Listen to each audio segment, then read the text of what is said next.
You mentioned also the question that women from different areas in the world have different types of breasts, and it's something that's especially in the past decade or decades has come up that the datas that are collected are not necessarily can be used for everyone around the world.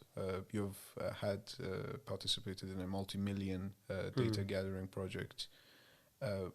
What measures can be taken to create systems that are not, or at least can minimize data bias? So, first of all, it's been quite clearly shown that even without AI, there is some bias or some difficulty or whatever it is, so that in the US, where they collect more information about ethnicity so that they know, different population groups better, they see that in some population groups or ethnicities, cancer is detected like a bit later, and the prognosis is then worse and so on. But that's like radiologists, not AI. And when it comes to AI, I think there have been some examples, not in mammography, but otherwise, where you can show that it doesn't work very well for certain population groups. And I guess it might be that it's actually harder to detect something, or it could be that the training data is not representative in a way. It doesn't represent that population group to the same extent as others, so to say. So I think it must be important, I think, to have a balanced data set. And I don't claim to know exactly how to put it together, but I mean, definitely, you need to have a lot of examples from a variety of the population where you want to implement it.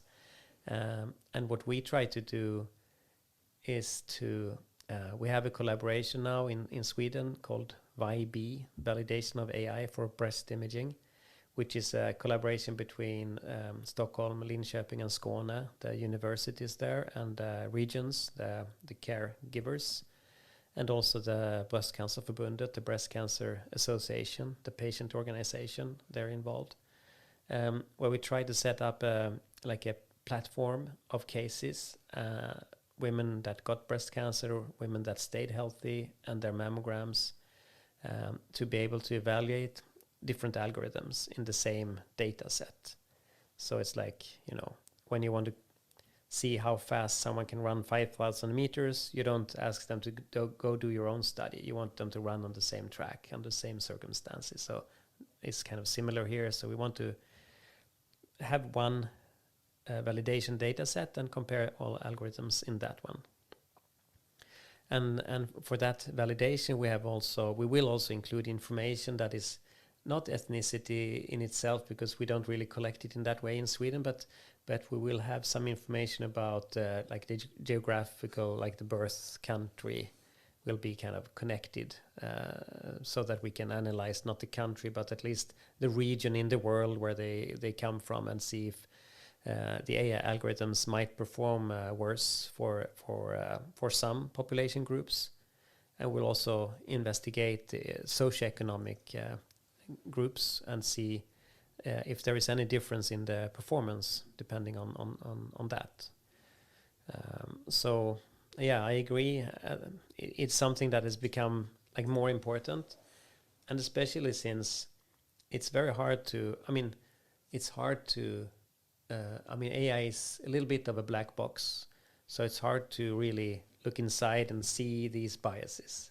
So it's almost like you have to test it. You have to have some kind of validation set where you actually test it, how it performs. So that's what we want to do and want to provide continuously if we can also.